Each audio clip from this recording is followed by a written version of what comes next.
మీ shop లో sweets అన్ని నేతో తయారు చేసింది? అసలు సిసలైన నేత్తో తయారు చేయబడిన స్వీట్లు సార్. ఓహో, మరేం లేదయ్యా, రేపు పెద్ద పార్టీ ఉంది, దానికి ఆర్డర్ ఇద్దామని. ఏ షాప్ అయితే బెటర్ గా ఉంటుందా అని ఆలోచిస్తున్నాను. తినచూడండి సార్, మీకే తెలుస్తుంది. ఒరేయ్, ఒక స్వీట్ పెద్ద ఆర్డర్లకి కమిషన్ కూడా ఇస్తామండి. ఓహో, బ్రహ్మాండంగా ఉంది. ఇదిగో, నీకు ధనలక్ష్మి ఏజెన్సీస్ తెలుసా?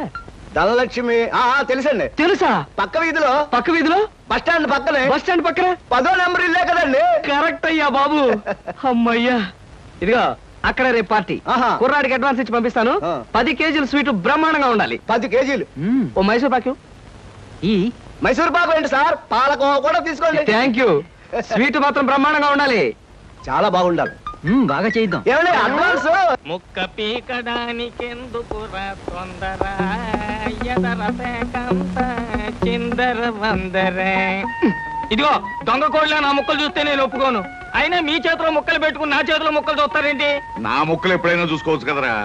ముందు నీ ముక్కలు చూస్తే ఒక పని అయిపోతుంది కదా.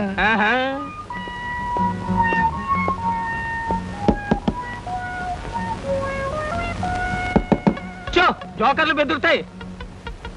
ఇదిగో బాబు, ధనలక్ష్మి ఏజెన్సీస్ ఆపరేటర్ గారు ఉండేది ఎక్కడ? వేసుకో ముక్క, చూపిస్తాను. షో తర్వాత చూపించవచ్చు కానీ ఆపరేటర్ గారు ఎక్కడున్నారు చెప్పవయ్యా. ఇదిగో ముక్క ఖర్చేయండి. ఏం ఖర్చు చేయడం ఏమిటో. మీలాంటి చెత్త మనుషులు పెట్టుకున్న ఆపరేటర్ ఎవరో గానీ త్వరలో ఆఫీస్ మూసేసి అర్జెంట్ గా పేకాట క్లబ్ పెట్టుకుంటాడు బాబు. పోనీ నువ్వు. లాభం లేదు. Yes, Dhanalakshmi agencies proprietor Koteswararao speaking. అవునవునవును, మీకు సరుకు పంపించాలి. కాకపోతే సేల్స్ మెన్ ప్రాబ్లం వల్ల వెంటనే పంపించలేకపోయాను. అలాగే త్వరలోనే పంపిస్తాను. ఓకే సార్, ఆపరేటర్ గారు మీరా? ఈ అవతారం చూసి బండబంటో తరుకున్నాను, నన్ను క్షమించండి సార్. మన్నించండి, ఆట అయిపోయింది. వీరెవరు సార్? మీ అసిస్టెంట్ మేనేజరా? కాదయ్యా, వీడు నా ప్యూన్ గాడు. నేను ఇచ్చే జీతం డబ్బులు కాక కనీసం నా దగ్గర నెలకి ప్యాకెట్లో 200 రూపాయలైనా ఖర్చు చేస్తాడు. మీరు ప్రొపరైటర్ అయ్యుండి ఆఫ్టర్ ఆల్ ప్యూన్ తో ప్యాకెట్ ఏమిటి సార్? చూడవయ్యా, ఆఫీస్ టైమ్స్ అయిన తర్వాత ప్రొపరైటర్ ప్యూన్ అనే తేడా లేదయ్యా, అందరూ సమానమే. అవును, ఇంటర్వ్యూకి వచ్చినట్టున్నావు. నీ పేరేంటి? కృష్ణ సార్. ఇంటర్వ్యూ కని పొద్దుననగా బయలుదేరి ఇప్పటికి చేరుకున్నాను సార్. మీరేమీ అనుకోనంటే ఒక్క మాట అడుగుతాను సార్. ఇంటర్వ్యూ కని పిలిచిన అడ్రస్ లో గాంధీనగర్ పక్క, కమలా థియేటర్ వెనకాల, రాముల వారి గుడి ముందు అని అర్థం పర్థం లేని అడ్రస్ ఇచ్చారేమిటి సార్? చూడు కృష్ణ, నేను ఇవ్వాలనుకున్నది సేల్స్ మెన్ ఉద్యోగం. సేల్స్ మెన్ అనేవాడు ఊరంతా తిరగటం, ఎలాంటి అడ్రస్ అయినా పట్టుకోగలగటం మొదటి క్వాలిఫికేషన్. ఆ క్వాలిఫికేషన్ ఉన్నవాడే ఇక్కడికి రాగలడని అడ్రస్ అలా ఇచ్చాను. 8 మందికి గాను నువ్వు అక్కడ వచ్చావు కనుక ఫస్ట్ టెస్ట్ లో పాస్ అనేట్టు. Thank you sir, thank you very much. Second test ఏమిటి సార్? అచ్చు యంత్రాన్ని కనిపెట్టింది ఎవరయ్యా? అచ్చు యంత్రాన్ని జాన్ గ్యూటన్బర్గ్. కరెక్ట్. మొఘలాయి సామ్రాజ్యాన్ని స్థాపించింది ఎవరు? బాబరు. కరెక్ట్. జపాన్ కరెన్సీని ఏమంటారు? యంగ్.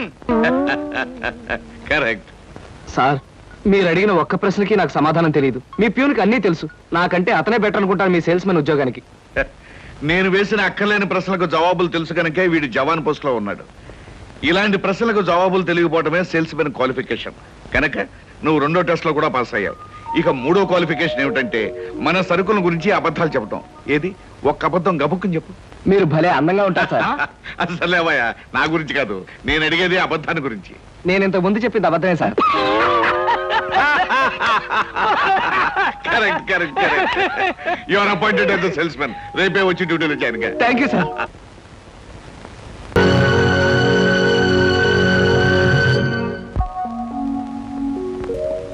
ఏమయ్యా, మీ నలుగురు కలిసి ఈ నెలలో 6 డజన్ ఆర్డర్లైనా తీసుకోలేదు. ఎందుకు పనికొస్తారా మీరు? సోపులకు కానీ, పౌడర్లకు కానీ, పెర్ఫ్యూమ్స్ కానీ మీరు ఒక్క ఆర్డర్ కూడా తీసుకోలేదంటే నేను మీకు జీతం ఎందుకు ఇవ్వాలి? మీరు ఎందుకు తీసుకోవాలి? అదిగా సార్, ఎన్నో విధాలుగా ప్రయత్నం చేశాం కానీ కారణాలు సంజాషులు కాదు నాకు కావాల్సింది, పని జరగడం కావాలి. Good morning sir. Good morning. కొత్తగా ప్రకాష్ నగర్ లో 4 ఆర్డర్లు, శ్రీరామ్ నగర్ నుంచి 15 ఆర్డర్లు తీసుకొచ్చాను. వాళ్ళు మన సరుకు వెంటనే కావాలని చిందులు దొక్కుతున్నారు. మనం గనక ఆలస్యం చేస్తే మన ఆఫీస్ మీద పడి అల్లరి చేసే అవకాశం ఉంది. గుడ్. సేల్స్ మెన్ అంటే అలా ఉండాలి. జాబ్ ఎలా చేయాలో మీకు తెలియకపోతే కృష్ణ దగ్గర శిష్యారకమైనా చేయండి అయ్యా. వెళ్ళండి సార్. ఇంతవరకు మన వాళ్ళు ఎవరు నెహ్రూ నగర్ ఏరియా టచ్ చేసినట్లేదు. ఇవాళ అటువైపు దండయాత్ర చేద్దామని చూస్తున్నారు. Very good. అది సరే కృష్ణ, మన వాళ్ళు ఎవరు కాళ్ళు గడ్డాలు పుచ్చుకుపతి వల్ల ఒక్క ఆర్డర్ కూడా తేలేకపోతున్నారు. మరి నువ్వేమో నెలకు 30-40 ఆటలు తీసుకొస్తున్నావు. ఏమిటయ్యా నీ టెక్నిక్? నా టెక్నిక్ మాటల్లో చెప్పేది కాదు సార్. పోనీ సౌజ్ఞలో చెప్తావా? అది కాదు సార్. ఆ. నేను కస్టమర్స్ తో డీల్ చేస్తున్నప్పుడు మీరు కళ్ళారా చూస్తే మీకే తెలుస్తుంది. అయితే నేను కూడా ఇవాళ నీతో పాటు వస్తానయ్యా. మీరు కూడా నాతో పాటు రావచ్చు. కాకపోతే మీరు ఇలా సూటు బూటు వేసుకుని ప్రొపరేటర్లా నా వెంట వచ్చారనుకోండి, వీడు సన్నా సేల్స్ మెన్ రా, వీడి వల్ల కాక ప్రొపరేటర్ వెంటేసుకు తిరుగుతున్నాడని మన ప్రోడక్ట్ ను అనుమానించే అవకాశం ఉంది. అమ్మో, మరైతే ఎలాగయ్యా రావటం? మీరేమీ అనుకోకపోతే ఆ. నా వెంట మీరు రావడానికి ఓ మహత్తరమైన ఐడియా చెప్తాను. ఏమిటయ్యా అది? Good morning sir. Good morning. Potharaju,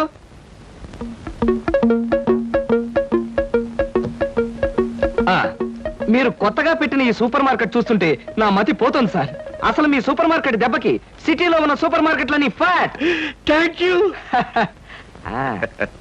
by the way, నా పేరు Krishna, Dhanalakshmi agencies sales representative ని. Glad to meet you. Very nice to meet you sir. వీడు మా బాయ్. అదే పోతరాజు, నా పర్సనల్ అసిస్టెంట్. మీరు వచ్చినందుకు నాకు చాలా సంతోషం. రండి కూర్చోండి. Thank you.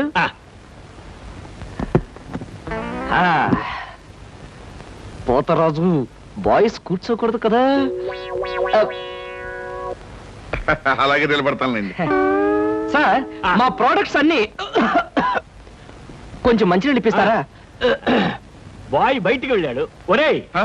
నన్ను ఊరే అంటావా? పోతరాజు, బాయ్స్ ని అరే ఒరే అనక అయ్యా ఏమండి అనరు కదా. అవునవును, నేను బాయ్ని కదా. జగ్గులో వాటర్ ఉంది, అయ్యగారు తెచ్చి. నేను నీళ్ళు తీసుకొచ్చి వాళ్ళ. లేకపోతే నేను తీసుకురావాలా? కదా పోతరాజు, ఇప్పుడు నువ్వు బాయ్ కదా. అవును, నేను బాయ్ని కదా. మీ బాయ్ ఏంటి జోకర్ లాగా ఉన్నాడు? కొత్తగా చేరాడు, మొద్దు స్వరూపం, మీరేమనుకోకండి. ఆహా, మిమ్మల్నే సార్. ఓహో, ఏమిటయ్యా? ఒక్కసారి కళ్ళజోడు తీయండి సార్. ఆ, అరే రే, ఏమిటయ్యా? Face reading sir. ఫేస్ రీడిగా? ఆ మొహాన్ని పట్టి ఆ. అవతల మనిషి యొక్క మంచి చెడు చెప్పడం. దాన్ని నేను 6 సంవత్సరాల పాటు అలహాబాద్ లో ఐజిన్ ఓవర్ అనే ఆస్ట్రేలియన్ ద్వారా దగ్గర ట్రైనింగ్ పొందా. మీరు ఇప్పుడు ట్రైనింగ్ పొందారు? ఈ దిక్కుమాల ఉద్యోగంలో చేరక ముందు. నువ్వు కాస్త నోరు మూసుకుని నిలబడు. ఒరేయ్, ఆ ఫ్లాస్క్ లో కాఫీ ఉంది, పట్టుకురా. నేను కాఫీ తీసుకురావా? ఆ. ఏంటి దొరలాగా మాట్లాడతాడు? ఒకప్పుడు బాగా బతికిన వెదాలండి. ఆ? నేను వెతవనా? నువ్వు బాయ్ కదా, వెళ్ళి కాఫీ పట్టరా. సార్, ఆ, మీ ఫేస్ చూస్తుంటే ఆ. చక్కటి భార్య, చుక్కల్లాంటి పిల్లలు, లక్షల ఆస్తి ఉన్నట్టు కొట్టొచ్చినట్టుగా కనిపిస్తోందండి. ఇక ఫ్యూచర్ లో మీకు గొప్ప చేంజ్ రాబోతుంది. గొప్ప చేంజ్. ఆ. అది ఏంటయ్యా? ఆడరేఖ, ఆస్తి రేఖ వరుసగా మీ రేఖలు కలవబోతున్నాయి. నిజంగా? అందులో ఆశ్చర్యపోవాల్సిందే ఉందండి. ఆ. మీ అందం, మీ పర్సనాలిటీకి ఏ ఆడదైనా ఇట్టే పడిపోతుంది. సిగ్గుపడకండి. కాకపోతే ఎంత తొందరలో పడబోతుందనే విషయం చెప్పాలంటే కొంచెం స్టడీ చేయాలి. ప్రస్తుతం నాకు టైం లేదు. మా సరుకు ఆర్డర్ తీసుకోవాలి కదండి, ఏదో పొట్టకుట్టు కోసం. పద పోతరాజు. మీ సరికి నేను ఆర్డర్ ఇస్తాను. ఏదో డీప్ గా స్టడీ చేయాలని చెప్పారే, చేయండి. కూర్చుని కూర్చుని. ముందా ఆర్డర్ సంగతి ఏదో మనం తేల్చేస్తే ఆ తర్వాత మీ ఫేస్ రీడింగ్ గురించి నేను తేల్చేస్తాను. ఆర్డర్ తీసుకోండి. ఇంకా ఏం కావాలి? ఓ ఫ్రూట్ సాలెడ్. Fruit salad.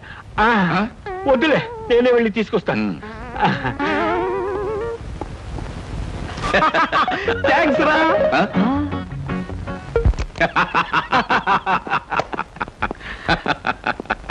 నిజంగా నీకు గొప్ప టాలెంట్ ఉందయ్యా. 6 నెలల్లో ఆడది ఆస్తి కలిసి వస్తుందని 60,000 రూపాయలు సరుకు వాడు గంట కట్టావు.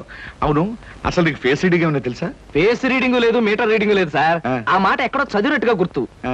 ఏ మనిషికైనా ఆస్తి అమ్మాయి అప్పనంగా కలిసి వస్తుందంటే సంబరంగానే ఉంటుందిగా. ఆ వీక్నెస్ పాయింట్ పట్టుకుని వాడి చిత్త కొట్టేశా. నాతో ప్యూర్ వేషం వేయించితే వేయించావు కానీ మహత్తరమైన నీ టాలెంట్ కనిపెట్టే అవకాశం కలగజేసావయ్యా. సరే కూర్చో. పర్వాలేదు సార్. పర్లేదు, కూర్చోవయ్యా. ఇంతకాలం నువ్వు నా దగ్గర పనిచేస్తున్నా మీ కుటుంబ వ్యవహారాలు ఏమి తెలుసుకోలేదు. అసలు మీ వాళ్ళు ఎవరైనా ఉన్నారా? ఏమిటి మీ కుటుంబ పరిస్థితి? సాధారణంగా మా కుటుంబ విషయాలు చెప్పి ఆ. ఎదుటి వారికి తలనొప్పి తెప్పించడం నాకు ఇష్టం లేదు. పోనీ తలనొప్పి తెప్పించకుండా క్లుప్తంగా చెప్పబోయా. హ, అంత అభిమానంగా అడుగుతున్నారు కాబట్టి చెప్తున్నాను. నేను కాకుండా మా ఇంట్లో ఉన్న వ్యక్తులు 3. మా అమ్మ దైవభక్తి, ఎదుటి వాళ్ళ మీద అభిమానం, ఆప్యాయత కలిగిన దేవత లాంటి మనిషి. ఇకపోతే మా నాన్నగారు క్రితం జన్మలో తను త్యాగరాజు, తాన్సేన్ లాంటి గొప్ప సంగీత విద్వాంసుడని ఆయన ఉద్దేశం. తన రాగాలతో ప్రజలందరికీ రోగాలు తెప్పిస్తూ, తన ఆలాపంతో ప్రజలందరినీ హాహాకారాలు చేస్తుంటే పేటలో ఉన్న వాళ్ళందరూ గొంతు పిసిగేస్తామని వాళ్ళ నిర్ణయం తెలియజేశారు. దాంతో భయపడిపోయి ఆయన బాత్రూమ్ లోనే పాడుకోవడం హాబీగా పెట్టుకున్నారు. ఆ సుగుణమే కాకుండా పేకాట పిచ్చి కూడా ఉంది. పని పాట లేని వాళ్ళందరితో చేరి పేకాట్లో ఎప్పుడు ఓడిపోవడమే కాకుండా అప్పుడప్పుడు తన బట్టలు కూడా తాకట్టు పెట్టేస్తుంటారు.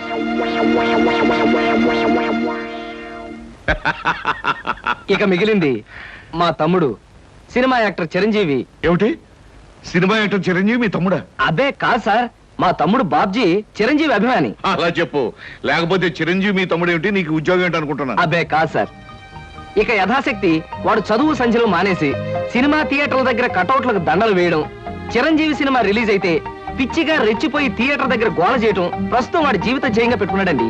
అది సార్ మా కుటుంబ పరిస్థితి. అంటే ఇంటెల్లపాదికి సంపాదించి పెట్టేవాడు నువ్వు ఒక్కడవేనన్నమాట. చూడు మిస్టర్ కృష్ణ, నీ కారణంగా మన కంపెనీ ఎంతో అభివృద్ధిలోకి వచ్చింది. అందుకు ప్రతిఫలంగా మీ కుటుంబానికి సాయం చేయడం ప్రొపరైటర్ గా నా కనీస ధర్మం. ఈ నెల నుంచి నీ జీతం 1000 రూపాయలు పెంచుతున్నాను. Okay? Thank you sir, thank you very much.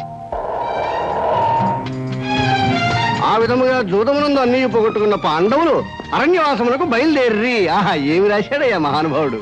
ఎవరు? వాల్మీకి మహాకవి. The law of diminishing returns states that the more you consume of a product, the more you పరీక్షలు కదన్నయ్యా, చదువుకుంటున్నాను. ఓహో, చదువు చదువు. అలాగే. అమ్మా అమ్మా. వస్తున్నాను బాబు. చేసేది సేల్స్ మెన్ ఉద్యోగం. నీడ పట్టును ఉండకుండా ఎండనక వాననక ఊరంతా తిరిగి అలసిపోయేస్తుంటావు. నీ కష్టం తలుచుకుంటే నాకెంతో బాధగా ఉందిరా కృష్ణ. కాఫీ తీసుకో బాబు. అమ్మా, నా కష్టంతో ఇంట్లో అందరి ఆకలి తీరి కుటుంబం అంతా ఆనందంగా ఉందని తలుచుకున్నప్పుడల్లా నాకు సంతోషంగాను సంతృప్తిగాను ఉంటుందమ్మా. అన్నట్టు ఇవాళ జీతం అందింది. ఇంటి ఖర్చులు ఏమిటో, ఎవరెవరికి ఎంతెంత ఇవ్వాలో లిస్టు రాసిస్తే. కృష్ణ, ఈ వయసులోనే సంపాదించే బాధ్యతను ఎత్తినేసుకున్నావు. కుటుంబాన్ని నడిపే బాధ్యత కూడా నీకెందుకురా? డబ్బు నాకు ఇస్తే ఖర్చులు మిగిలిన విషయాలన్నీ నేను చూసుకుంటాను. నీకివ్వడానికి నాకేమీ అభ్యంతరం లేదమ్మా. కాకపోతే ఈ కాస్త జీతంలోనూ అందరినీ మేనేజ్ చేయడం నీకు కష్టమేమోనని. ఒరేయ్, నేను అమ్మని, నాకు ఆ మాత్రం తెలీదు. అమ్మవు కాబట్టే అందరి మాటలకు కరిగిపోయి అడిగిన వాళ్ళందరికీ కాదలేక ఇచ్చేస్తావని. సర్లేరా. సరే సరే సరే, తీసుకో. నేను వెళ్ళి బట్టలు మార్చుకొస్తాను. బియ్యానికి 300. అమ్మా, నీకు విషయం చెప్పాలంటే ఏడుపు వస్తుందమ్మా. ఏడవలసిన అవసరమే వచ్చిందిరా బాబ్జీ.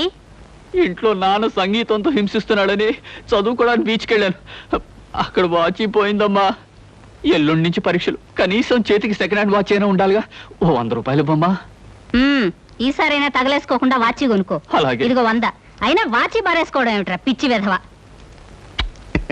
ఇదిగో పార్వతి, ఇందాక వీధిలోంచి వస్తుంటేను కొందరు పెద్ద మనుషులు కనిపించి త్యాగరాజోత్సవాల దగ్గరికి వస్తున్నాయి కదా, నా వంతు ఓ 500 రూపాయలు విరాళంగా ఏమని భైరవ రాగంలో బావురమన్నారే.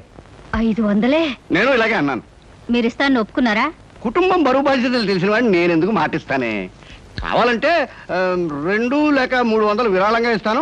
ఆ రోజు ఉచితంగా కచేరీ చేస్తానని మాటిచ్చాను. పైసా కూడా అడగం. మీ కచేరీ మాత్రం వద్దు బాబు అని దండం పెట్టుంటారు. అంతేనా? కమాతు రాగంలో కాళ్ళు చేతులు వెరక్కొడతాను. నా కచేరీ అంటే బొత్తిగా భక్తి శ్రద్ధలు లేవు. ఆఖరి మాటగా 200 రూపాయలు విరాళంగా ఇస్తాను అన్నానే. ఇవ్వకపోతే బాగుండదు, ఆ తర్వాత నీ ఇష్టం. చారాస్వామి నిన్ను ఆశీర్వదిస్తాడు. 3, 4, 5. అమ్మగారు పాలకు డబ్బులండి. అమ్మగారు పచారీ సామాన్ డబ్బులండి. అమ్మగారు నా జీతం అండి. అమ్మగారు పాలకు డబ్బులండి.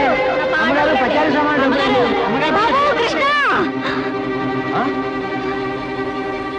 నా వల్ల కాదురా.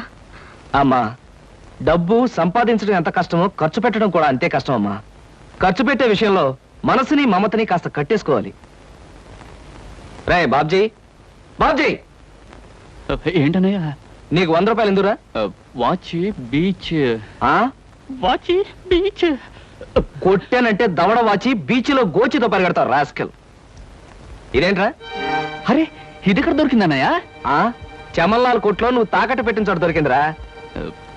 75 రూపాయలు ఇచ్చి విడిపించి తీసుకొచ్చాను. ఆ 100 రూపాయలు ఇట్టించి వాచ్ తీసుకో. చూడు, ఎక్కువ భయం నటించక. మొహం మీద కొట్టానంటే భూపాల్ రాగంలో భారీ ఎత్తున ఎడుస్తావు. సినిమా హాల్లో తెరల మీద పువ్వులు చల్లడానికి, చిల్లర చల్లడానికి వాచీలు తాకట్టు పెట్టుకుంటారా? అడ్డగాడిదా అని. వాడు అడ్డగాడిదైతే మరి నీ సంగతి విన్నానా? నా సంగతి వేర్రా. ఏమిటి, త్యాగరాజోత్సవాలు జరిగి నెల కూడా కాలేదు, మళ్ళీ త్యాగరాజోత్సవాలు ఎక్కడి నుంచి వచ్చానన్నా? అవి త్యాగరాజోత్సవాలు కాదురా, సంగీతం నీకు తెలీదు. అవి రాగరాజోత్సవాలు.